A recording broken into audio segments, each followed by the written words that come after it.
Linda worked in Governor Keating's office back when Governor Keating was governor. She has an extensive educational background in education. She was the one who introduced me basically to kind of some general facts about what we're looking at, how things came together, that kind of thing. So I invited, we were just thrilled that she could come and share some of her wisdom with us tonight. So if you guys would welcome Linda Murphy.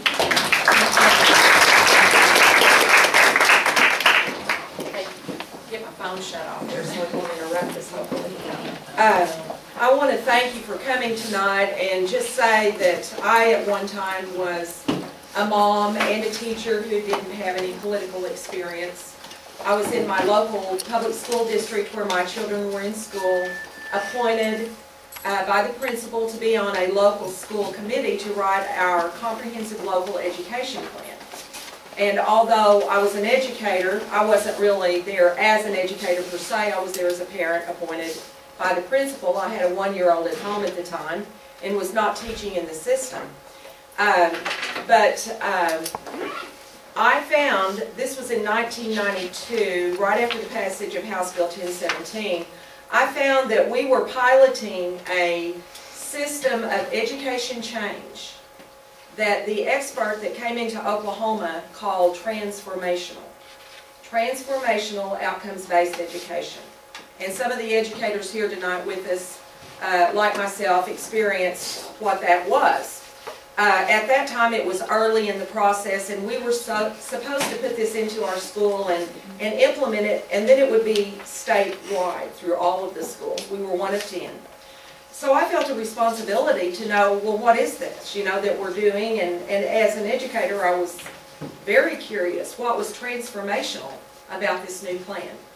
Well, long story short, it was a change of philosophy in education, that students were not going to be looked at as students who needed the equal opportunity to learn, but to have the same curriculum. And at the end, they would be equal in their outcomes. The outcomes would be the same for all students. And this was the philosophy that Dr. Bill Spady wrote.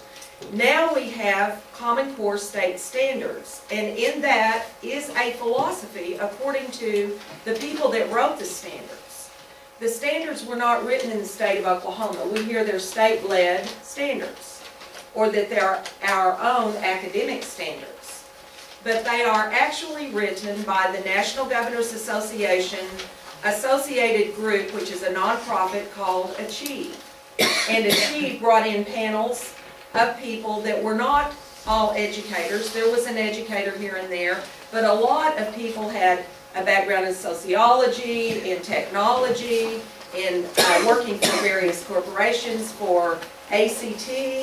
Some of the companies that are vendors of testing were involved in writing the standards. And what they did, they produced a set of standards that were then agreed by the National Governors Association to be used nationally. It said that we do this voluntarily, but what happened in 2008, there was a competition through the administration of the Obama Federal Department of Education to put in place a Race to the Top grant. And states would compete for money. Hundreds of millions of dollars could be won if you race to the top and win the race for this big grant money. But to compete, you had to go through an application process. The application was developed, filled out, and brought into compliance by Kathy Taylor, who is the former mayor of Tulsa. She was brought into Brad Henry's office, and he, as governor, Brad Henry, signed the application form along with Sandy Garrett's approval as state superintendent of schools. Well, that process required that our state use Common Core state standards to compete. So it was put into state law in 2010. But the standards were not yet written. Now, right up front, I have a problem with this kind of a process being called state-led, state standards, when it is one set of standards developed in a national level without any direct authority from the state. Our governor that we have now, Governor Mary Fallin, a Republican, wasn't even in office at the time. But this plan, this development of education reform has been going on through the National Governors Association for many years. It's just gotten to this point in the last few years with these standards being produced and states buying into them, getting them into their state law, and then later finding out what is in the standards. What are the standards? In 1995, I went to the National Governors Association meeting for education advisors in Chicago. Governor Keating appointed me as his education advisor. I ran statewide in 1994 for superintendent of schools. I got 49.5% statewide. And so that close to winning. And the issue was this education reform. I'd been on that committee in our local school, and because I knew I couldn't agree to what I was seeing in the philosophy of it and what it actually was in reality, no matter what I heard at meetings that was marketing that sounded good, you know, it's going to be higher academics, it's going to be better standards, when the reality of what these standards were started unfolding, I could not agree with it. So I couldn't put my name on it, I couldn't sign off. And I didn't. I just said, I can't agree with this. So that statewide campaign ended up being a campaign. I knew I needed to tell people what we were doing. We were one of 10 pilot schools. So like I said, I wasn't politically active. I'd gone to Girls State, okay, in high school. You know, that was an honor and I enjoyed it. And it was about politics, but you know, it was a week of fun with a bunch of girls, and we learned some things, but you know, I didn't go out and plan to have a career in politics. So there I was as a mom with kids in the school, and seeing this is not only going to affect my children, but statewide. And at first, I was just planning to speak, to let people know. I knew that if the people of Oklahoma knew what outcomes-based education was, they wouldn't want it in their school, because we lose control of the local school curriculum and the testing. The Common Core State standards that we have right now are in place by the law that was put into place in 2010, but they are copyrighted to the National Governors Association and to the Council of Chief State School Officers. That is CCSSO. There is an actual copyright. It's a public license. And in it, there's also a disclaimer for one of our vendors, McGraw-Hill. Why should a testing vendor that we use for testing be able to have a waiver for any liability of what they do with their products and services? They're actually the vendor we had last year with testing, when all the breakdowns and problems occurred, and then there were a lot of questions to our state superintendent Barisi, asking, why don't we get some recompense? Why don't we get some, you know, money back for the problems that were there in the testing? And there were some agreements, and then they're going to do a little more extra testing and no money. Well, they've got a waiver. They've got a disclaimer in the copyright.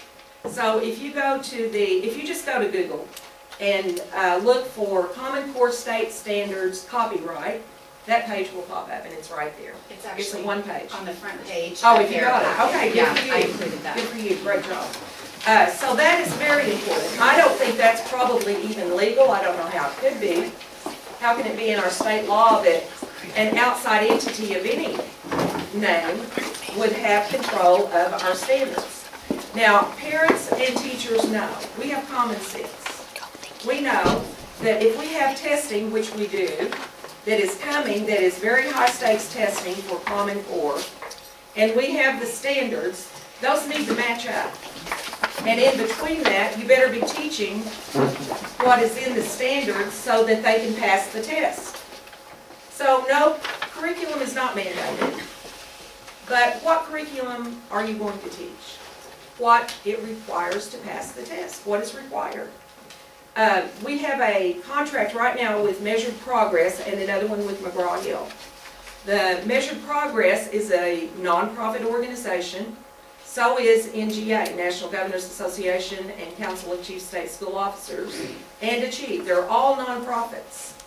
That means there is no public information that they have to give. You can't do a FOIA, a Freedom of Information Act, to get information from them because they're using public money that we pay for the testing, for example, at Measured Progress. We can't get information from them, we can't demand it. But on their website, there is some information. They say that they are working directly with PARC. PARC is Partnership for Assessment of Readiness for Careers in College. It's one of two national consortiums of states that came together to write testing items for the Common Core tests to align with these standards. There's one set of standards, they're national standards. So those tests are developed by the two consortiums, like 17, 18 states in each one. And Education Week reported in April of this year that the Federal Department of Education will review and revise the testing items produced by PARC, and the other one is called SBAC, Smarter Balanced Assessment for Careers in College, I believe, but SBAC. So we have the federal tentacles in the testing to review and revise. Now, if you can review and revise something, do you ever do that in your children's room? You look at it and you tell them what you want them to change. You know, if you have a goal for it to be a certain way, it's going to be that way. Maybe that's not a good example because that's not easy to do with children. But, you know, in your job, if you're the supervisor, you look at the work of an employee and you want something changed, well, that's what's going to happen because you're in control of that process if you're the one that gets to revise it. So our federal Department of Education will literally be writing what is in the testing for Common Core state standards. They're working with PARC, reviewing and revising PARC, and PARC is working with our nonprofit Measured Progress. Measured Progress testing for Common Core state standards will be 3rd through 8th grade. It's $34.45 million contract that was voted in by our state school board. But they didn't really get to look at all of the companies and all of the testing items and the type of testing. They were recommended to approve. So one item, I recommend you approve this. This is the state superintendent. So what do they really know about what's in it? Nothing. As far as what the test items say. No one is reviewing that. That's one thing that should change for sure. But this testing will not just be at the end of the school year. It's going to be throughout the school year, every 5 to 6 weeks, maybe 4 weeks, depending on how they set that up. There's a variance in the number of weeks. And in between those tests, there are interval testing, 2 times assessments in between those. In addition, there are instructional data banks that teachers can draw items from to integrate into their daily instruction. Now, this is a description from Measured Progress. We are contracted, they are contracted to us to produce 3rd through 8th grade English, language, arts, and math testing.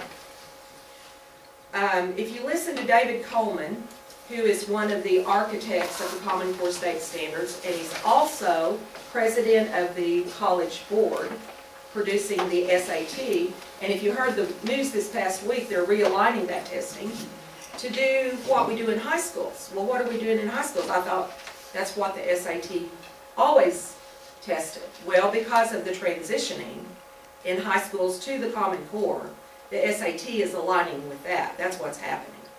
The ACT.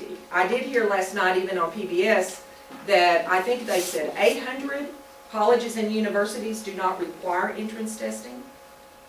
That's interesting, isn't it? And there was an NPR report not long ago that showed in research that entrance testing was not a good predictor anyway of student performance, that a better predictor was their performance in high school, and that, those tests aren't really necessary.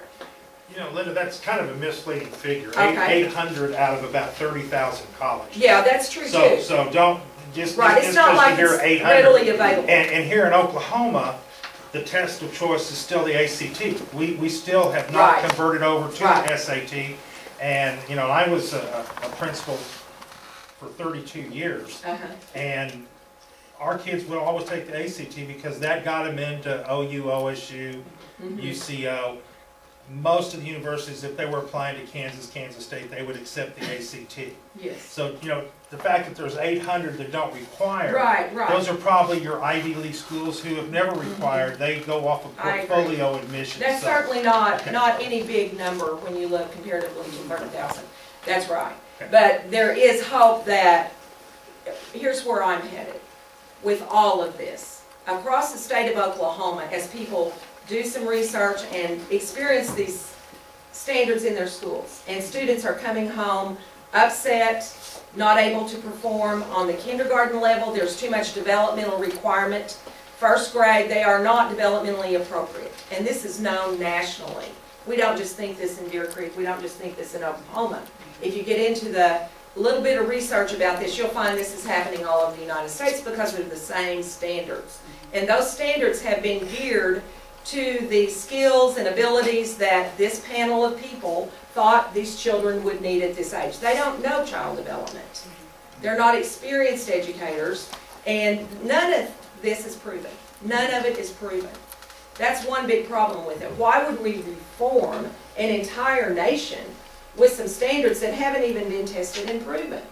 There was an article in the American Association of School Administrators Scholarship Journal in 2011 in the winter, and that article lays out much about why this research is needed and how actually it's contradictory. What we're doing with Common Core standards is contradictory to sound research. It's called dataless decision making, and it's the American Association of School Administrators. So you can look there for a scholarly, and it's easy to read. It's very interesting. What we have with Common Core state standards is just the wedge of a system change. The standards are only part. The curriculum will, of course, have to be changed to line up with the testing. The testing is already ordered, and of course it would be because we have high accountability now for teachers to be evaluated on student performance on testing. So it's the same testing that will determine if teachers get a good rating or not, to keep their job, to have a certain evaluation to be considered an effective teacher. Teacher evaluation, student performance will also, of course, determine whether they are promoted on to the next grade or not. That's high accountability with one testing system. Now, it's throughout the year, so it's not really one test. In that regard, the measured progress system is a series of tests throughout the year, assessment system. President Obama said in June that he wanted to increase the E-rate for the phone bills to increase technology development across the United States for schools, that we need more technology. And we already pay an E-rate on our phone bill, which goes to technology, but this would be an increased amount. And his spokesman, according to the Huffington Post, the White House spokesman, said that President Obama believes that teachers need to know how students' minds work, and the students should be tested hour by hour and day by day. So we're talking about ongoing assessment through a technology system. A looped type curriculum and assessment ongoing, probably individually adjusted. You know, adaptive software, I believe, is one of the terminology, or one of the terms they use for it. We saw some of this in federal documentation that had been done out of Pennsylvania back in 1994. The federal Department of Ed was doing some of that then, trying to get this worked out so that students would be able to have their curriculum and assessment delivered, and they would not be allowed to go on to the next level until they attain mastery at that level. So mastery learning through technology delivery.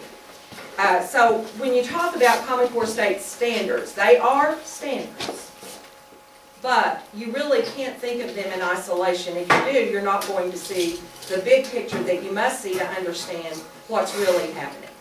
A lot of students are finding great frustration with math. A lot of the methods that we're finding with Common Core materials are methods that require students to write long steps of processes that they go through to work it out with new strategies that are taught, like Strategies of tens is one that I've seen, and then there's one with fives. But each step, instead of just adding 2 digits and putting the answer, they have to regroup things into tens until they get down to the end, and then they've got the answer. And there might be, you know, instead of 3 steps, it's 20 steps. That's just an example. It depends on what company has produced the curriculum, you know, what has been selected for use, but they're called Common Core Aligned Materials. The idea is said to be that we want students to have more critical thinking skills, to think more deeply about it. But in real life, in common sense, everyday life, you want to be able to add, subtract, multiply, and divide quickly. You want to calculate in your mind and on the paper and use that functionally in life where it's a valuable skill. So how valuable is that it takes you 5 times longer to write out all of these steps?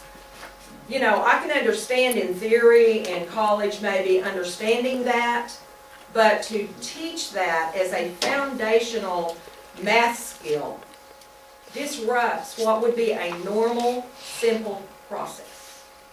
It is disruptive to real education. But traditional education is really thrown out the window. I'm not saying by our teachers, and I'm not saying that's happening in every school yet, and I'm not saying it will. I want it to stop. My effort is to see a repeal of this out of our state standards, out of our state law. Standards should not even be in our state law. We've never mandated the standards themselves before. They've been approved through the State Department of Ed, but that's according to legislative research. I don't know when it started, but it started at some point, but it hasn't always been like that. The Common Core state standards may have some things in them that some teachers love, and I've heard some of that, and that's fine. So did OBE. And if we pull out the parts we like, and we have control of it, well, let's do that. In fact, what I've heard a lot from experienced teachers who are my friends and some in my family say, there are some things good about it, but you know what? It's not anything I haven't done before, that I didn't already do. So we find some teachers who didn't know that before, and they're like, oh, this is great. Common Core is wonderful because it makes the students do this, and I like the way it does that. That's fine. But it's about the control. The man who is the chairman emeritus, which is the honorary chairman of the Achieve group that wrote the Common Core state standards, his name is Gerstner. He was the IBM CEO of IBM. He was with IBM in the 90s when the Clinton administration had him organizing the corporations to come and work on the education agenda with the Clinton White House. Gerstner said in the Wall Street Journal that local school boards should be eliminated. Now, he is the honorary chairman of Achieve that wrote Common Core standards. There are many more quotes like this that I find extremely disturbing about the loss of local control. But we don't have a lot of time. I'm trying to give you a taste of the big picture, and Melissa and others in the community here can certainly help you learn more. There's a website. Did you get Truth in American Education? Is that one on there? If it's not, I'll just tell you that one. Truth in American Education is just one website that you can find a lot of information. And I know she's giving you a great packet there, so you can get started. We can all get on the computer and do our own research and find very quickly confirmations of the things that you're dealing with as parents. When children are ready to just melt down, they're upset, they're trying, they feel stupid, they don't know what's wrong, then that is too much pressure. We need to be able to back this off and have control, get it out of our state law, keep the parts that might be good, and let our teachers make professional decisions in the classroom. We cannot allow outside corporations that are working with the NGA, such as Bill Gates. He has given $5 billion for education reform. He's given hundreds of millions to the National Governors Association, to the Chief State School Officers, and to Achieve for Common Core. Now, there's more than that. I'm just giving you a taste once again. Mary Fallon has been a friend of mine. I was in Governor Keating's office while she was Lieutenant Governor. I've known her for 20 years. I do not personally have any dislike of her. It is a matter of leadership and a matter of principle that we should not have an outside controlled system that the NGA has the copyrights of. We should not have that in the state of Oklahoma. When I was in Governor Keating's office, he vetoed part of this, the School to Work bill. And Sandy Garrett, I ran against her in '94, got 49.5%. And she held a press conference, for those who remember, put up a big chalkboard and drew a slash through OBE, said it's dead and buried. But that's because of a grassroots, statewide opposition to that kind of control on our system. That's why I stood up again, to start telling people what I know this is. I did my homework first. It's not exactly the same in every detail, because that was under the Clinton administration. It was federal law he was pushing, and we had to deal with it in Washington too. This is in our state house. Right now we have House Bill 3167 in Representative Gus Blackwell's, he is the author. It's in the House, and on Monday that may come up for a vote. We hope so. We expect it to. And it will repeal Common Core state standards. That is the language he wrote into it. To repeal it out of state law and let schools use other standards if they choose. And if there are things about Common Core they like, they can keep those. So it's written in a way that should not be disagreeable. I don't know who would vote and say, no, I want to keep an outside entity in control of our standards, our testing, and therefore our curriculum. So that's it in a nutshell. Thank you so much.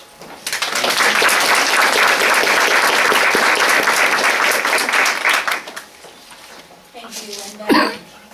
So, I want to talk for just a few minutes, and just, I feel like, you know,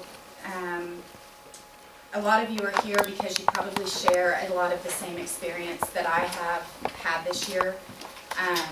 And I'm not a political person. This is the first time I've ever dug into an issue and that I was ever really spurred to dig into an issue. I've been to the state capitol. My husband and I visited on Tuesday. It was the first time I think I've been there since I was in the 5th grade. This is not comfortable territory for me. So I'm just, when I'm passing along information, you have to understand, this has my heart. That's why I'm doing this. I'm not doing this for just my kids.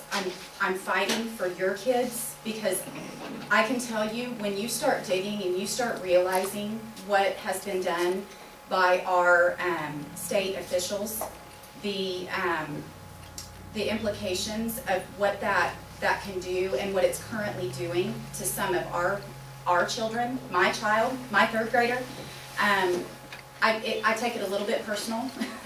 And quite frankly, Deer Creek is my home, and you guys are my family, and so I have your, you know, I'm gonna have your back. You're my family, and I feel like we are owed the truth, and that we should be able to seek that out, share that with each other.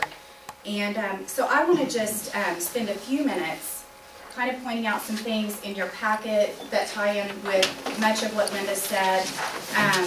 And then I want to show you just a couple of little examples on a personal level of what kind of spurred me into even digging into this a little bit more. In Deer Creek right now, I have 3 children attending the schools. I have one that's a 4-year-old at home. So I have one that is in the 8th grade at the middle school. I have a 6th grader at the intermediate school, and then I have a 3rd grader at Prairieville. I love Prairieville. My kids have been there since Garrett was in kindergarten, so they too are my family. By the time I come out of Prairieville, I will have been there for 17 years. So I just, you know, that's a big part of my life. I haven't really talked a whole lot to teachers and Michelle. I haven't really spoken a whole lot in a lot of grave detail with them about any of this, and that's on purpose. I don't want them feeling as if they are threatened or have to be concerned about saying anything in front of me that could get on down the chain, that could hurt them in some way. Because what I've learned is that administrators and teachers, and I'm hearing this from other districts, not so much inside of ours, so just understand, we are talking with Edmond and Oklahoma City and Norman, and so what we're hearing are a lot of teachers that are concerned for their jobs. And so they have basically accepted that they're told to do this, and they're going to do this, and they're doing it to mind the rules. They want to stay in line with what they're being asked to do, and so they're just going to do it to the best of their ability. It hurts. It's not what they want to do. It's depleting the passion from their life for teaching. It's exhausting them. It's exhausting them. I have seen personally three of my children's favorite teachers already leave teaching from Prairieville, and it breaks my heart because I have a 4-year-old coming up, and he's not going to get to learn from those teachers who have enriched the lives of my other children. And so this is a fight for us, for our children, and it's also a fight for our educators. And we owe it to them to make our voices heard, to get some control back to our district level so that we can get what's good for us put in place. My daughter is my 3rd grader. Loves school, has always loved school. You can't make her stay home when she's sick. She loves school that much, okay? First of the year, she was excited, first day of school. As we got closer to on down into the year, I just noticed that she was, the words I use are combative, mean, angry, hateful, emotional, and I just kind of went, she's my only girl, so that's a girl thing, whatever, punishing her, grounding her, not wanting to get out of bed and go to school, stomach ache, sweaty palms, rashes. I'm like, what is the deal with you? You're a great student. You love school. Why are you don't want to go to school? I don't understand. What's going on? Do you not like your teacher? Is your teacher upset you? No, I'm fine, So we go into Christmas break, and the first 3 or 4 days of Christmas break, I wanted to wring her neck, and I'm being honest. She was almost intolerable. I was having a really hard time. And as a mother, I think you guys will understand when you're that frustrated with your child. That's a point of desperation. I'm hating being a mother right now, and I need to know But then, 6 or 7 days into the break, I start seeing a child who is relaxed, and she's calm, and every time I ask her to do something, she doesn't scream no and run to her room and slam the door, and she's sitting on the couch reading a book because she wants to read a book, and she's learning how to knit, and she's helping me cook dinner, and she's doing the dishes. When I ask her, will you go put those dishes in the sink? Sure, Mom. Okay, this is not a daughter that I have had from about the 3rd week of school up to this point, okay, and just to gradually. And so my husband and I kind of had a talk right there at the end of Christmas break. You know what? What's up with that? What's the deal? She's like, I like her again. I'm liking this kid. This is awesome. I have my kid back. So I noticed as we got closer to going back to school, the weekend before we were to go back to school, or a couple days, I can't remember exactly what the timing was, but it was just a couple of days, she started showing signs of kind of getting keyed up again, kind of like an anxious kind of thing. Stomach ache and just some stuff, And so anyway, she started talking about, we're going to be getting ready for a test, for that test. Okay. At this point, I didn't know much, if anything, about RSA, Common Core. I didn't even know those words. Honestly, I didn't. So I started kind of asking some questions about what is this test, what test is she talking about, what could it be, and I was getting the response, well, there's this test that the 3rd graders have to take that determines if they read well, and if they don't, then they have to stay in 3rd grade. Well, that doesn't apply to my child. She makes straight A's. She reads on, 5th grade level, but that doesn't apply to my child, right? So why is she freaking out? That's silly. That's silly. So I'm telling her this, Ashlyn, why would you be panicked over a test? You read fine. That's not even an issue with you. You make great grades. You've never struggled in anything in school. Then she starts talking about the kind of questions she would say, I just am not sure how to answer some of the questions. So then I go and I grab her portfolio at school. Common Core, CCSS, Literacy. I read the passage. The passage is about a little boy who's the class bully, who basically taunts and teases everybody. So the class kind of groups up, and in retaliation for him being ugly to everybody, they have the prettiest girl in class go knock his books off of his desk. Okay? So that's the passage. Now, morally, that's kind of not how we raise our kids, but it's okay. It's just a story. I'm not going to jump off a cliff over that, right? But then I start reading the questions, and they're saying, what do you think about what has happened so far? Put yourself in Brian's place. Describe how you would feel and what you would do. How do you think Jenny felt about what Randy had done? Guys, how can that be a right or wrong answer? It's what they feel. How do you think? What do you feel? When you dig in and you learn about cognitive development, at 8 years old, they can't empathize. They don't have empathy. So what's being asked of her to answer, that's stress, because she doesn't know, she can't confidently answer that question. Yet she's a student who has always been confident in her answers. Am I making, okay. So I went back and I looked at her test record.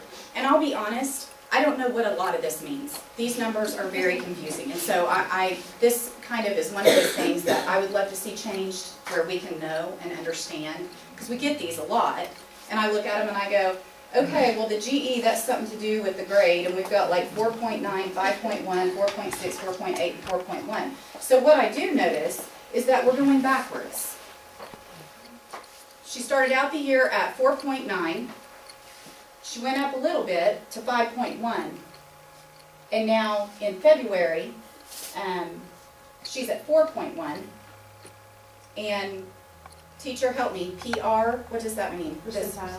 Percentile, okay, so she was scoring at that close to 5th grade level, 87%. Now she's at about 4th grade level at 64%. And that's a STAR test, is that what that Yes. is? Is that the national one? Yeah, that's national one test. Right. Against other Okay, okay, 3rd graders. okay. So what I'm seeing is a trend. For me, it's she's having some anxiety around these assessments. And when there's a lot of practice going on at school to prepare these kids for this test. When the focus is the test, we have a problem. Learning isn't happening. We're not enriching the kids. We are programming the kids. There's a difference. Do you see what I'm saying? And so it's a fundamental difference in what do we want in our classroom versus what Common Core and what this state reading test are setting our kids up for. I'm not saying I don't ever want my child assessed. I am not against standardized tests. I'm not against that at all. What I am for, however, is not over-testing them, not using that score to turn around and grade my school district and evaluate my teacher who has spent hours in the classroom to partner with me to help me educate my child, yet they're not getting the education that they deserve because we've got somebody up in office who's making money off of our kids and their education. That's a problem. And I'm pretty angry. And I will get louder and louder, and I'm not doing it, but I am angry.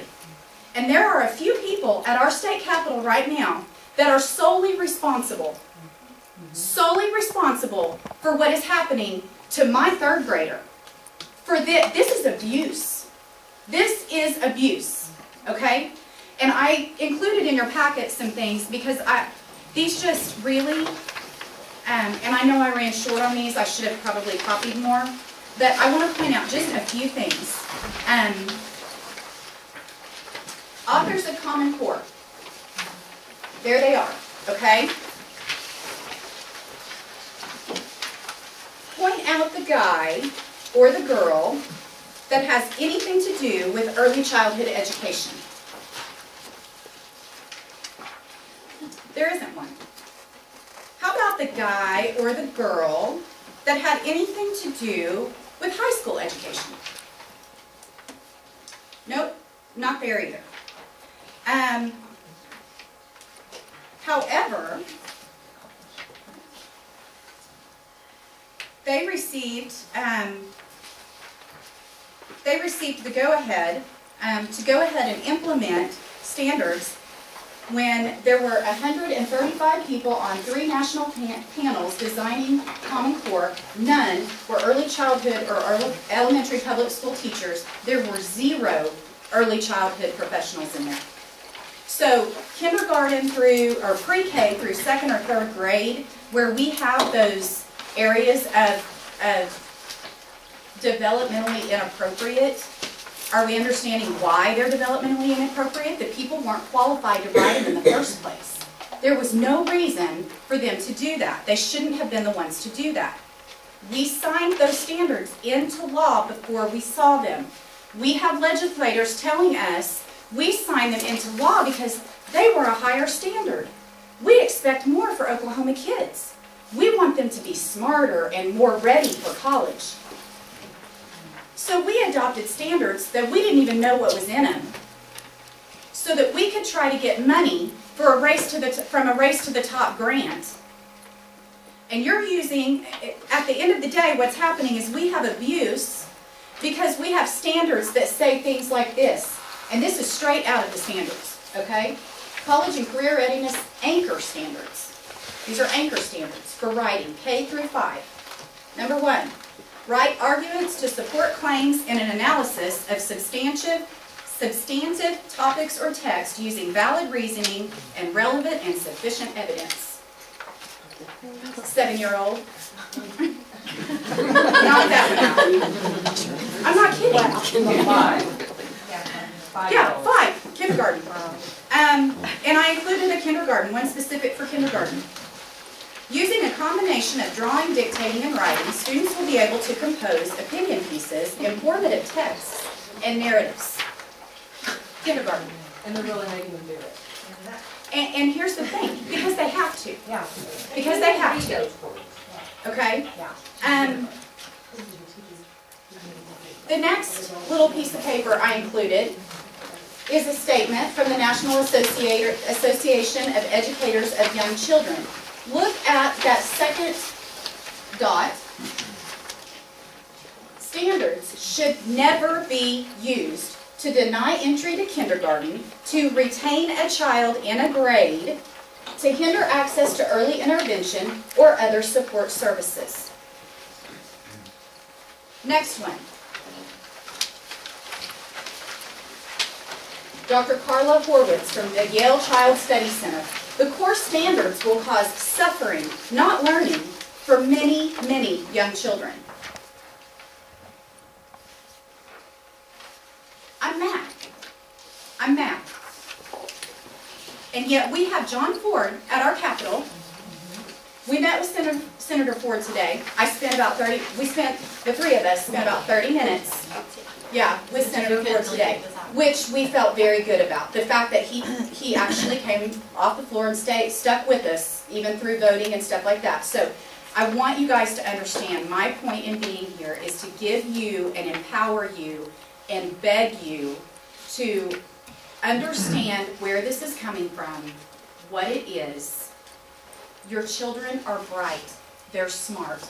Our school districts are not failing. there are people who want our school district to fail.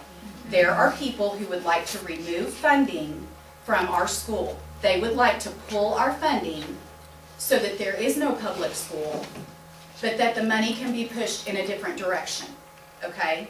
Like private schools, charter schools, things like that. There are people out there that that's what they're hoping that happens. And do the research and decide that for yourself. But everything that I can find, here's a perfect example. 3rd grade reading assessment, okay? That is a standardized test, very expensive. I mean, you heard her, $34.5 million we're spending on testing this year, okay? Or that we just spent on testing. Every 3rd grade teacher is doing what in the classroom right now? Testing. What else are they doing? Gathering portfolios. They're putting together portfolios. Why are they putting together a portfolio? For the test. If the child fails the test, Janet Parisi's saying, "Oh, but it's okay. It's okay. If they test that way, they can take their portfolio and they can prove that they can read. And so it's okay. Don't worry, parent. It's okay." Okay, so we have a portfolio and we can prove that our child can read with the portfolio. Why are we testing? Why are we even? Who looks at the portfolio and proves it and says, yes, you can do it as long That as would it's be, fourth grade? should be a big question, like, is it the State Department of Ed, is it, yeah. If that's the case, then why did I, in the 1st grade, I'm just as mad as you, because last year, I had a teacher, well, we had a teacher that quit in the middle of the year, but we had subs before that, and she recommended 10 out of 19 stay back, and she'd only been there 2 weeks. And I said, what is the point? I mean, you're telling me that I need to hold my kid back because you don't think he's ready for a 3rd grade test that we're a year and a half away from. And I said, has anybody even taken this test? No. Well, here's the thing. So I'll defend the teacher a little bit in that. He's fine. Now he is where he needs to be. Good. But if I would have held him back, now Right. he's one of the oldest in his class. He would have been even older. And then if he, let's say he does fail and he can't move on. Now he's 20 when he graduates high school. Absolutely. Really, that's intelligent. You got to think ahead, guys. Think to when these kids are 16 years old and they're in the 8th grade. I mean, seriously, because we held them back in 3rd grade. They can be held back up to, I think, was it 2 times or 3 times that they could be held back on this. And here's the thing. I am not for 1 second alluding to the fact that I think a child should go on to another grade level if they are not prepared and not ready to do that. What I am opposed to is making children sit in front of a test that is stressful, that is expensive, when we have teachers and administrators and people who are trained in this stuff, and we're paying their, I mean, the tax dollars are paying their salaries. We've got that covered. I mean, we need to raise it, but at least, you know, we're not throwing the money at a test. Throw the money at the teachers. Let's get our classrooms back down to under 20 kids. My daughter has 24, 25 kids in her class right now.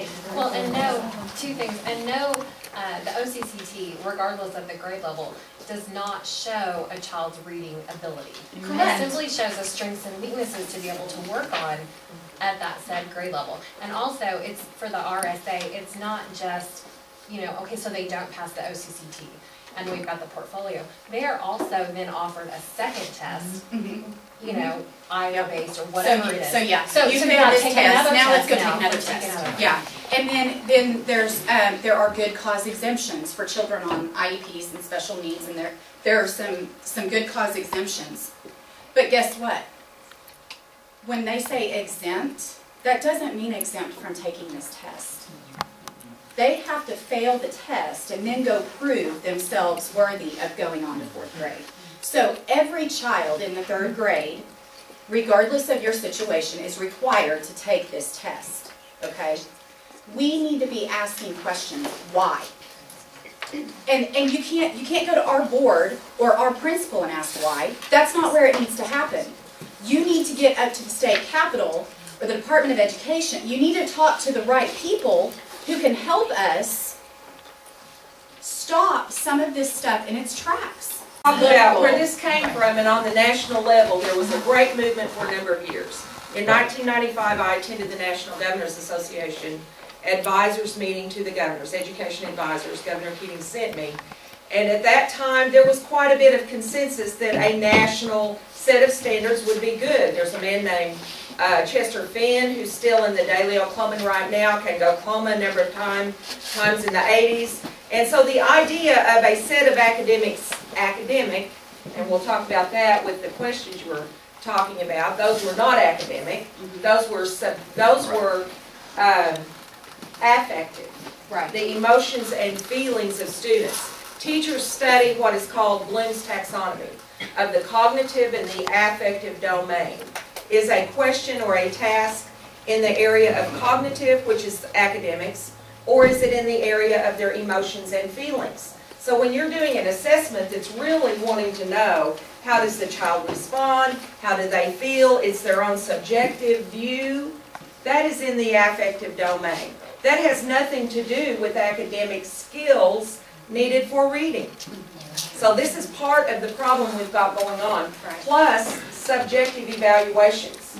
A portfolio assessed, as you said, with a teacher, one person making a determination. Now, I believe as a teacher, we always evaluate, and we need that subjective, information about our evaluation, our observations. Not everything can be measured. You've got to have a battery of observations, a list of things, as well as some data that is standardized. There's nothing wrong with the standardized test. That's become a dirty word because of the way it's been used. But to have a standardized test means there's a standard that is not subjective, that the child is either norm reference tested, and that means according to their age or their peers, they're compared that way with the results they get, or criterion referenced, which is a certain set of academic standards that they meet in 5th grade, 6th grade, etc. And what you were just talking about, Mr. Davis, the core knowledge was a good word. And if you'll see marketing-wise and politically what happens in history with this whole process of reform, a very good idea gets hijacked. And a lot of people come to the table and it's about money. There are components of all of this that are fine, and some of it we've known for a long time. I was alluding to that earlier about the standards. But my biggest concern, and what I think we must stop, we must get rid of, politically in the state of Oklahoma, is the state law that mandates Common Core state standards, which are copyrighted to the National Governors Association. Yes, we had no child left behind testing under Bush, and I was opposed to that too, but what could you do? I personally wasn't going to vote for Al Gore. I was glad to vote for George Bush, but I never liked Bush's federal control of ed because that's what I had run against. But when I ran in 1994, got 49.5, then went to the National Governors Association in 95, they tried to push on all the new conservative governors this same agenda that we had just opposed in our states. And I was sitting in a meeting in Chicago. I said, in Oklahoma, we will not be doing this in the state of Oklahoma. Governor Keating will not be agreeing with this. And I knew that because I was in his office. He was working with me. Virginia, George Allen, next to me, that Secretary of Ed said, we will not be doing this in Virginia.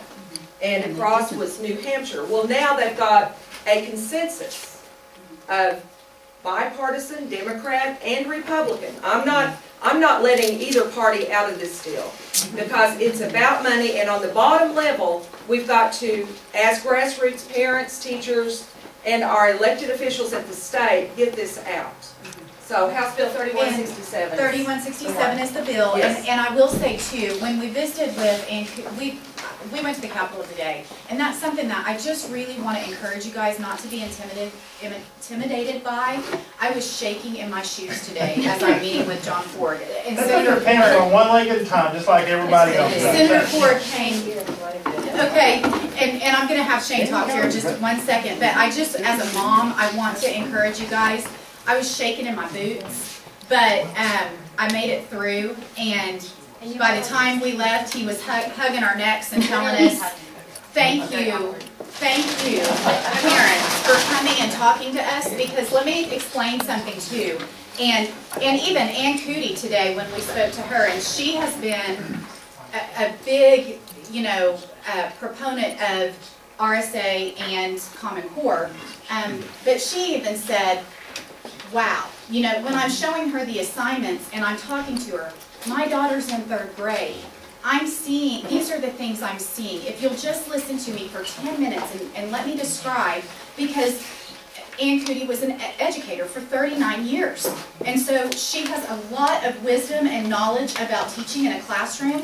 And for her to think that something that she's putting into legislation is melting my daughter to the point of hives and sick stomach and all of that, that's not the direction she wants education to go. That's not her heart. Okay, but that's where it's going. Can I add something to that? You're absolutely right, and I think what people forget is that you all elected these officials. You all are the ones that put them into office, and they want to hear from you. They want you to be able to call them and say to them, you know, here are my concerns as a parent, as a constituent. So don't be afraid. Get on the website, find their email address, find their phone number, or show up at their office if you have the time. But reach out, because if they don't know how you feel, they're never going to be able to vote in a way that you all want. Well, and I want to add this really quick. One of the things Ann Cootie said, and then I'm going to have Shane come up. One of the things Ann Cootie said that I wasn't prepared for, and I want you guys to be prepared for, but I had the answer for her. I just had to, like that, right? She said, okay, so if I were able to pull the trigger on this and end it all today, what do you recommend? What would you recommend we do? And my response was simple. I would pull away from this. We would pull away from this, take it out of law, not make it law. We would pull out of this. We would get a committee, an action committee with educators, with people who are on the education committees that aren't letting bills be heard, I mean, the people qualified to look at the standards and say, yes, these are great standards for our kids. No, those aren't. Yes, this is good. No, that's not. But to come up with something, a package that is in a consensus good for Oklahoma. It's local. It's not copyrighted to the NGA. And we've got four bills right now. Do you have an idea of what you recommend? I know 2625 is the overturning RSA, 2625. It has passed the House floor, so it will go on to the Senate. And you like that one? That one's a good one. That one pulls that one removes that mandated retention, 3rd grade retention. Okay? So we like that. Because some of them are not good, although they are reading Sufficiency Act bills. Some of them give us more difficult standards to go by, even kindergartners being retained. So, one of the bills. Right. And so 3167, the one that Linda was talking about, that's Governor Blackwell's bill, basically removes the mandate that we adhere to Common Core for 6 years. It gives us, asks to pull data. They just amended it today. They amended it. Okay, yeah, but basically we can say for sure it repeals Common Core. And then there's one out there that delays Common Core for 2 years, but then it also says at the end of that, because the reason why I'm telling you this is because Ann Cootie came at us with this one today. Right. At the end of that 2 years, we agree to fully implement Common Core. So all it is, basically, that would, in my opinion, as a mom, be a bill to get everybody elected back into office, and then do the same thing anyway. It's more of a political thing. It's a compromise, and this is an election year. Yeah. So, and with that, I'm going to bring Shane up. And Shane, Angela, do you want to introduce him, because I know you know more about Shane. I'm almost kind of scared to say he's Republican. He's actually running against Clark Jolly for the congressional seat, the fifth, is that right? So yeah, and he was a rep for how many years? 6 years. 6 years, and he speaks like 8 languages. There's really like 3. But And I know what chevrons are now. Yes, it's not and I've been in the military. I assumed it had to do with some enlisted military personnel, but apparently these are chevrons. Making strides in my fashion acumen as well as education. I love education. I was in the classroom off and on for 7 years for a private school that taught language, English as a second language, Portuguese and Spanish. I speak Portuguese, Spanish, and I speak OKED fluently. I learned to speak English in university, so that could be technically 4 languages that's actually recognized. My wife is from Brazil, and she was a public school teacher while in Brazil, so education is something that's important to anyone who has kids, and anyone who wants to have a positive economy, anyone who wants to make sure that we have an informed and educated populace. It's important to everyone. And even as much as I love the educational element of my background, I didn't know I was going to go into education. It happened. And I enjoyed it immensely. But what I'm really passionate about is when individuals like yourself care enough about what's going on in government to come out to a fire station in the middle of Deer Creek, Oklahoma, and try to make a difference. Because you can. The only way to inject common sense into a debate like Common Core is having the common people like ourselves at the table, holding accountable elected officials who are shaping the rules that we live under. And you're exactly right. They want to hear from you. As a House member for 6 years, whenever my secretary knew, if my constituent came in, which was unusual, it's rare, if my constituent came from Tecumseh, Oklahoma, or Asher, Oklahoma, anybody heard of Asher, Oklahoma? Yeah, Speed trap. 300, pardon? Speed trap. Yes. And if you call me and you get a ticket when I was in the House, and you say, what do you suggest? I say, hey. Yeah. So they needed the revenue, bless their hearts. Gotcha. So They got some. I do not speak through Asher, Oklahoma. No. So bottom line is, this is where it's at.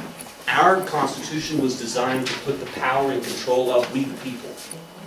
And as long as they can keep us divided on partisan politics or looking at here or looking there, and we do not unify or have a unified voice, they get to run roughshod. They being those nebulous rule formers who are really not accountable to the rest of us. Okay? So, how does it work? First of all, we the people are the system is designed to work like this. If you're registered to vote, you get to choose who makes the rules that you live under. Or at least you get an opportunity to choose. So by show of hands, don't raise your hands, this is a trick question. By show of hands, how many of you are not registered? Don't raise your hand. If you're not, get registered. Joe Dorman, running for governor. You need to get registered immediately, Joe. Every vote you get. It might not help him to be registered. You can re-register, you know, you can take her on twice. Once in the primary and then in the general. No, I'm kidding. So, bottom line is you got to be registered. And you can register, and there's a couple things you need to know about registering. You can register strategically. At the end of the day, it's about influencing the democratic flow, right? So, you can be ideologically aligned with the Republicans, but there is someone who's on the Democratic ticket that you really care about because they're your neighbor, your family member, someone that you know is passionate, has integrity. Because at the end of the day, integrity is way more important than party affiliation. Okay, this is what I do. So, and I'm opinionated, just to be clear. So first of all, you can strategically register in whichever party you'd like to participate in. If you're registered independent, we need to have an intervention. Because you're basically allowing the shrill element of the left and the shrill element of the right to choose the shrillest voice possible for you to choose between. If you say, you know what, I'm not interested in partisan politics, I don't want to be involved in all of that, I just want to choose the best person, sometimes that decision happens before you get there in November. Okay, so keep that in mind. The other thing is, I don't know either candidate, and so I'm just not going to vote. Shame on you. Find out about the candidate, because they're going to be shaping rules that your kids live under. Whether it's in the classroom, whether it's the velocity that you're driving your vehicle, all those things. Anything that law touches, your legislators, your school board members, depending on what level they influence it. And the system is designed to put you in power. But if you don't take the power, then somebody else. Get involved, because the world is run by people who show up. If you don't show up, someone else is running the world. And in your world that you live in, you're not impervious to it. So, register. The other thing is vote every single time. If you're an independent, become a Republican, become a Democrat, or just register, you can jerk around that particular party's primary. Any way you do it, here's the bottom line. Whenever we're starting to poll, when we get ready to run, or we want to determine what the people in our district think, we've got to ask the people who's going to be in the ballot box. Okay? And so what we do, what I'm doing right now, is I'm pulling lists to find out, out of the last 4 presidential elections, who was there all 4 times. We call those 4x4s. Okay? You want to aggregate power to yourself as an individual citizen, become a 4x4. Be there, vote every time, primary and general. Because then you get on the list where people from DC call and want to know how you feel about something because they know you're going to influence the policymakers and shapers who are in that ballot box because you will be there. You become a known, quantifiable, powerful person. Okay? So, get registered, be strategic. Remember, if you're wanting to participate in this election cycle, April 1st, write it down in your notes, April 1st is the day that you can change elections if you want to participate in someone's primary or someone else's. If you've never registered, you have until May 31st to register for the first time. Change parties is April 1st, re-register is May 31st. Okay? Now, the next thing, now that you're armed, so imagine if people are shaping rules and you have to live under, you don't like it, they're affecting what you do in your home, what you do in school, whether or not your pastor can speak out against sin. All these things are being determined by rules and laws and lawmakers, and you feel like that they're messing with your life and you're unarmed, you have nothing that you can't really respond to. Hopefully by the end of the discussion we have tonight, I can leave you here a dangerous, informed individual with some action items that you can take that I promise you will make an impact in the state capitol. Okay? So, imagine that if someone comes in, kicks in your door, and takes things from your refrigerator, changes the rules that you live under, walks out, and you feel like there's nothing to do, but I come in and say, hey, guess what? There's a big club under your living room couch. You may use it. Would that change your life? So at the end of this, I'm going to give you that club. Okay? Not only how you can take control of your own house, but you can take control of the people's house at the state capitol, which belongs to you. Okay? Are we interested in that? Yes. Excellent. So, now that you are informed, now that you have got yourself registered to vote, now you have a weapon that you can use, the next thing you need to find out is what your target is. And I absolutely, as an educator, love whiteboards. So, I'll try to write this big enough. Write this down. www.capitalconnect.com/Oklahoma. You're registered to vote. Now you're ready to wield your power. Now you have to find out who can you vote for, so you know who you can influence. So capitalconnect.com, Oklahoma, is going to open up a little form for you to fill out, and you're going to put your home address in there. You hit enter, it's going to tell you who your state representative is, your state senator is, your congressman or woman, and your 2 U.S. senators, all of whom care what you think, and you have something they need and want. Your vote, first of all. So, now that you know who your potential targets are, you have to reach out to them. You have to know who they are. So you've got this. The next thing you do is go to their website. If it's on the, and we'll focus on the house level, but everyone has a website and there's information to gather about them. So if you want to find out who your, now you know who your state representative is, go to okhouse.gov.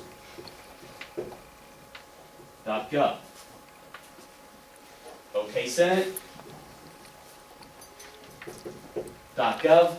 Now you're already going to have all their contact information from this website, but here you're going to get a picture of them, a list of committees they're a part of, and a little biographical sketch. Okay? So now you know exactly who it is that's accountable to you. Transparency and accountability starts by knowing who they are and where they live. So then you will actually be able to look at where do they live. And they live near you because they live in your same house district. All right? So get armed with that information. Now, you have something they want. You want to give them something that you can take away from them. That's the way you influence them. So the first thing you want to be able to give them is a vote. When you call my office, I will look you up and see, did you actually vote? How powerful are you? Right? I want to know who you are. Now, chances are, I lived in the community, and half the community raised me, with me and my family having lived there for 5 generations. I knew who you were when you called, but if I didn't, I'd look you up. Are you actually registered? You're not a threat if you're not. You are a threat if you are. Okay? So, that's one thing. The next thing is to start cultivating the relationship. When they have town hall meetings, be there. This is how you get informed. Look up their website. They're going to have a campaign website. They're going to have an okhouse.gov website. Both of those information will give you additional information about who they are as individuals. Okay?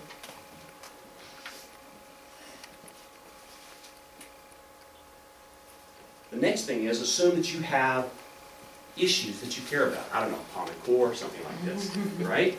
Make sure that they know who you are, be it their events, be it their fundraisers. And when they have town halls, you can also meet them at the Capitol. And we'll just demystify the Capitol element of that as well. So, the next, this is a trick question. How many state representatives can you vote for? I'm going to give you a hint. How many state representatives? If you voted for more than this, do not tell anyone. Yeah, I had a lady in the Chamber of Commerce, and Shawnee Tecumseh, Joint Chamber of Commerce, said, I voted for all three of you. Well, tell them. Thank you. So, you can vote for one. How many can you influence? How many? All three. How many are there? 101. Okay? So here's the thing. Probably every one of them there at some point in the future, imagine that they'd love to have your vote if you live in the house in the state of Oklahoma, because many of them are passionate about shaping policy and making the state of Oklahoma a better place, and they imagine they could be governor someday and they could be congressman someday. They're not interested in alienating anyone. Capitalize on that. Okay? So, number one, you can vote for them, but you can also find out other things that how you can influence more than the one you can vote for. So it goes something like this. Do's and don'ts. Don't call up and say, Representative Jett, I single-handedly elected you, and you will do as I say, or I will pull you from office. Because first of all, how big an old boy are you? Because you can't survive a campaign without developing a certain degree of pride and a bit of an ego. It happens, the best of it. So we don't take real well to threatening. So don't do it. What we do, however, is we respond very well to nice-sounding subtle threats. Like, your name. Hi, Shane, this is Cindy. You're my state representative. Pause. I'm accountable to her. She can vote for me or not. And she's very friendly, so she probably knows me. I need to make sure I remember who she is. What can I do for you, Cindy? Right? And that's how you threaten a state representative. It's a very nice way. It's very subtle, and we know you mean business. And then the next thing is begin to amplify what networks you can influence in the eyes of that state representative. I'm a member of the Women Against Common Core, the local Baptist church, the largest one in your district. And I was speaking to the Sunday school group about, fill in the blank, Common Core. And they asked me to call and talk to you about it, and I'm going to see them next Sunday. What do you have to say? Because we're against it. Wonderful. Would you like to meet us after Sunday school and speak to a little luncheon group? Oh, now I've dangled a carrot and a stick simultaneously, right? Because we're off on Fridays, Saturday and Sunday. Monday we have a half day, and Thursday we have a half day. We start at noon on Monday and go to the afternoon, and we start early in the morning on Thursday and go to the afternoon. So these other times, we're supposed to be back in the district connecting with the people who sent us there. Your GPS lady wants you to be somewhere else immediately. So, or Siri. Siri just loves me.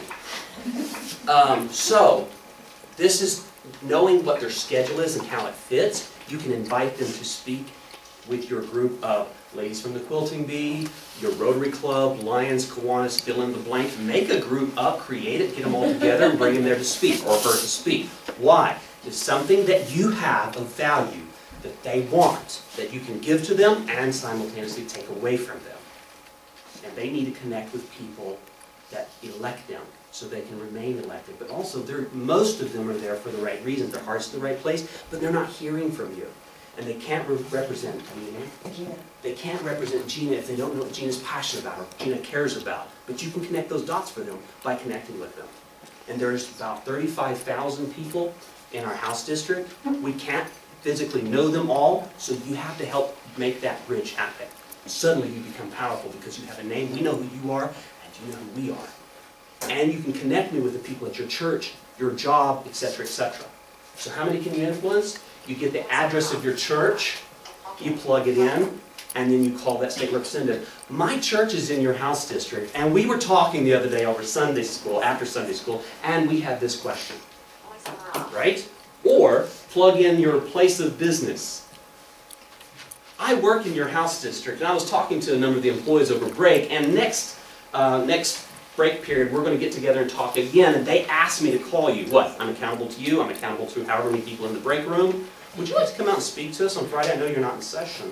Come out, right? So these types of things is a way you connect. You give them something, an opportunity to be in front of and connect with their state their constituents. Plus, it doesn't hurt you to be the one that brought the state representative there, right? Then they go, hey, I really need this law changed. Can you help me, Cindy, right?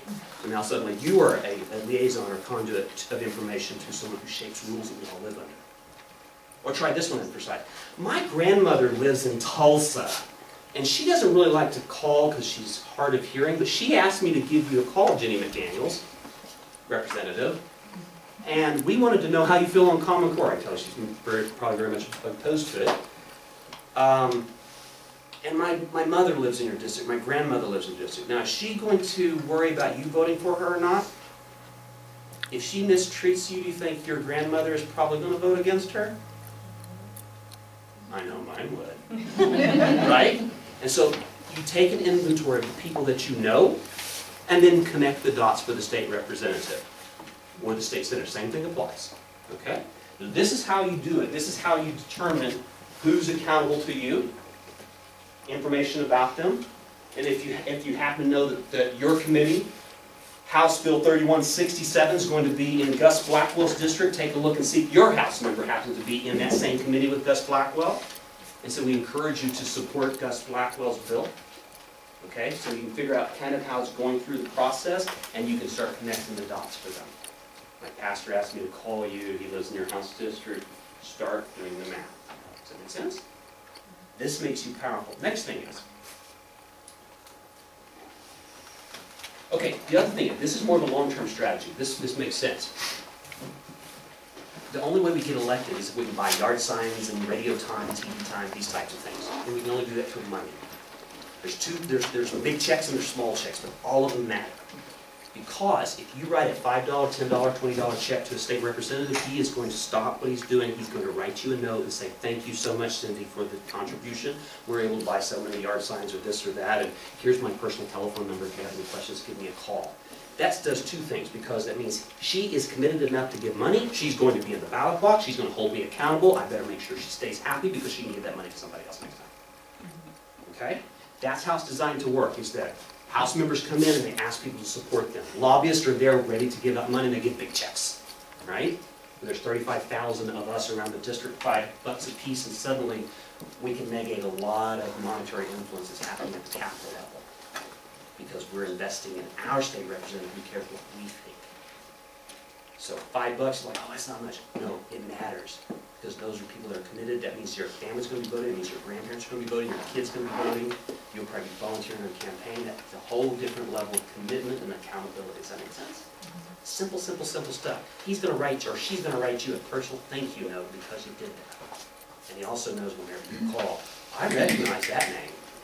She's powerful. She's dangerous. He's powerful. He's dangerous. Does that make sense? All right. So, talked about networking. We talked about exploiting your friendship list, voting regularly, making contributions, network, join organizations that you can then say, I'm a part of the Rotary, I'm a part of the Lions, I'm a part of this or that. Only influence, it magnifies your influence and magnifies what you can do on behalf of that senator. If you're in a Rotary, have your House member and your senator come and speak. You call, reach out to them. So, two things. One is, this is a warning. House bills, Senate bill this, SB this, HB this and SB this. These are vehicles. The vehicles are empty until you put something in it. Okay? So here's the deal. House Bill 3167 by Gus Blackwell has language in it. All right? That language can come out and go into another bill, and now suddenly it has a different name. So don't fixate too much on bill numbers. The language is what matters. So it's like this. You have an empty vessel, right? And then it gets possessed.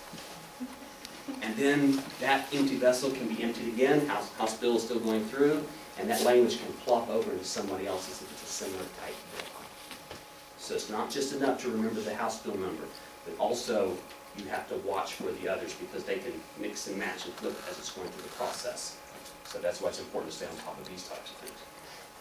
The other thing is, when you go to the House and Senate, as our very powerful, very informed, effective mom, who's a mama bear, has figured out, is you can do it. It's not that difficult. You think of this as this esoteric, nebulous kind of huge structure where Joe Dorman works, right? And we don't know how it works. No, it works for you, and you can make it work for you if you know a few simple rules and how to get engaged. So, first thing, 4th floor, that's where the House chambers are. On the west side is the House of Representatives. On the east side is the Senate. When you get in the building, that means nothing to you because you get turned around. So, the women's bathroom is on the Senate side. The men's restroom is the House side. Okay, so can you blank the basement? I think they flip those around just to confuse you. Right? So, 4th floor. When you go up the elevator, that's where you check what floor you're on. When you walk out, it says 4, 3, 2, 1. That's your clue. That's how we get around. And what it's doing to our stay in school. So, welcome, Representative Joe Dorman.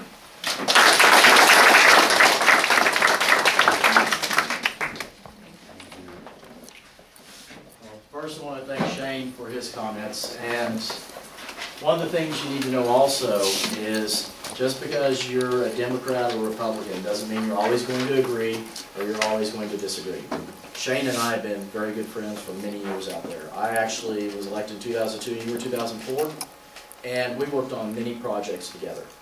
And we have that opportunity at the state capitol much more than we do at the federal level to try and find consensus, try and work together and find compromise, and find that solution to the issues that will help people out. Now, too often we will see things creep in from other areas, just as he pointed out. You have to follow the money. You have to look and see what is being driven by special interest. And I don't understand how it's not obvious to people. Each of these programs that have been creeping into our education system over the years are driven by special interests and moneyed powers that simply want to increase their own wealth, and they truly don't care about our students. Talking just what you were saying. My mom was a special needs teaching assistant, so I got to see this firsthand. The care that she gave to these kids. And she wasn't a full-blown teacher. She was one of the ladies that was in the classroom helping the teachers because they're overburdened, they're overworked, and they're underpaid. They do not receive enough to do their jobs to truly help each of these kids make it.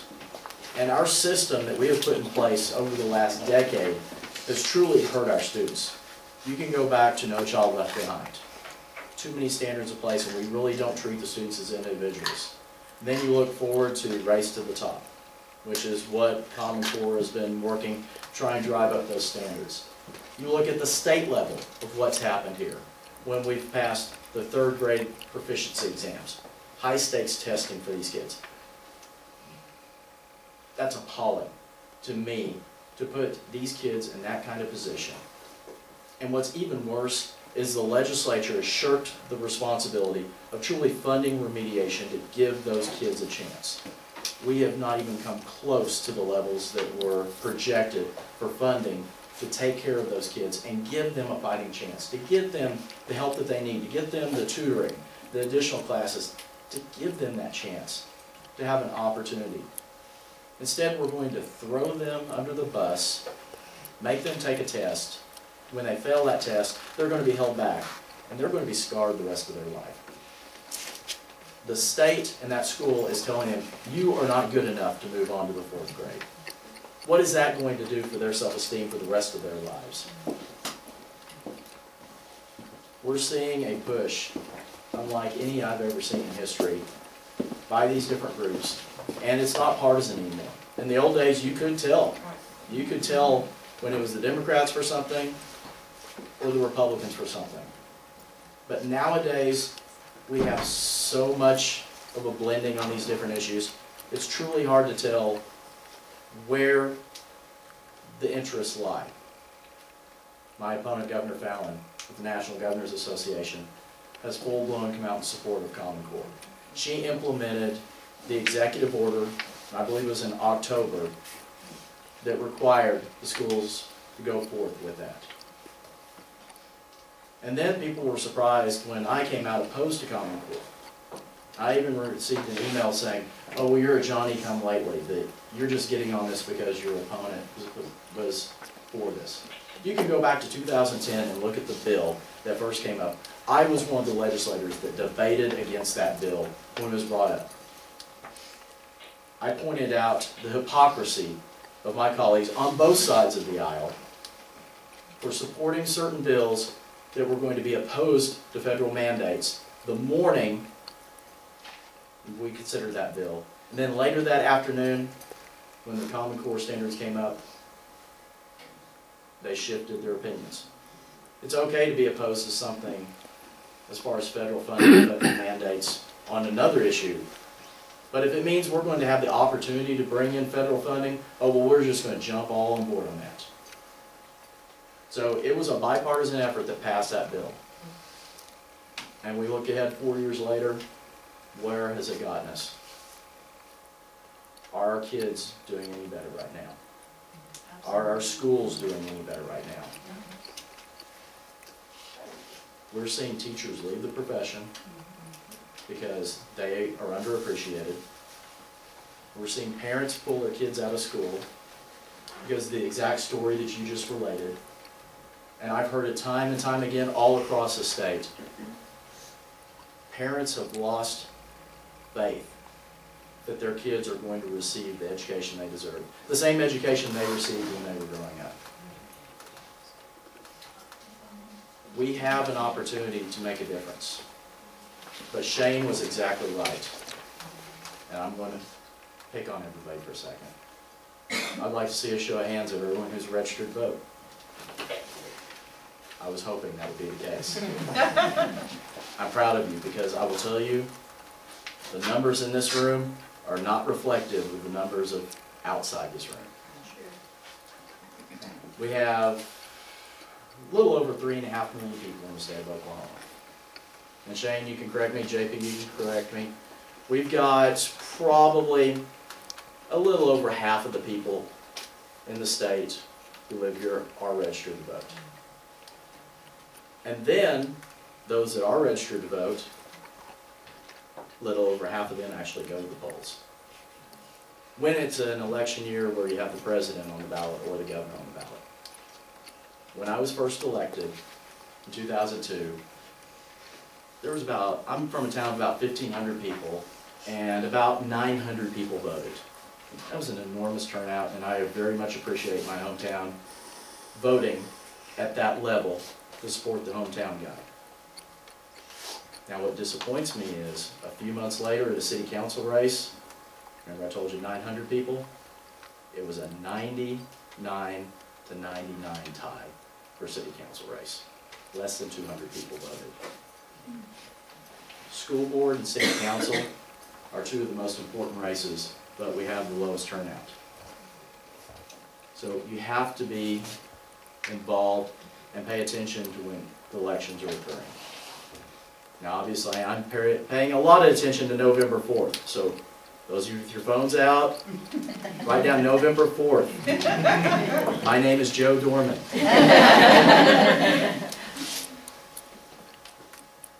You can make a world of difference. Everything he said was true as far as the impact you can have at the state capitol. A lot of people do not have hope they can make a difference. They do not have the faith that they can go to that Capitol building. They're intimidated for some reason of that building and the people there.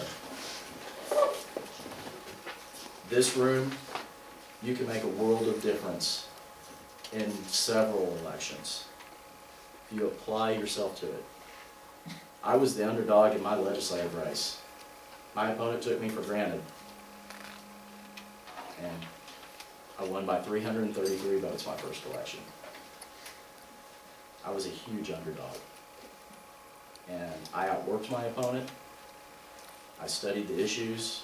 I've been a staffer at the Capitol, and I knew enough about the issues that I could go to the coffee shop and visit with the people and discuss those policies.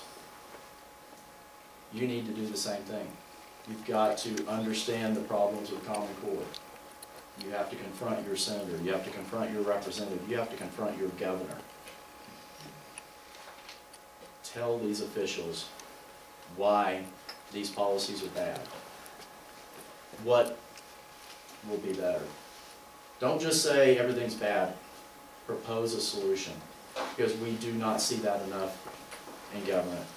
Shane will vouch for that. We often hear the complaints, but we don't hear the flip side. What can we do to make things better? I have an idea, I have a vision of how we can make things better, but it's going to take a whole lot of people to make it happen. So I can't thank you enough for being here tonight, but please do not let this stop tonight. Do not leave here thinking, because you have a couple of candidates, few candidates here, that's enough, that you don't have to do anything else. Keep up the barrage of the emails, the phone calls to the Capitol. Enlist your neighbors, your fellow parents, your fellow teachers. Get them involved. There is going to be an education rally at the Capitol on March 31st. Make your voices heard. If you work together, if you stand up, and if you fight against these horrible policies, you will see the rewards. But again, it's going to take people working together, and you're going to have to enlist that group to get involved. So again, thank you for letting me come here tonight.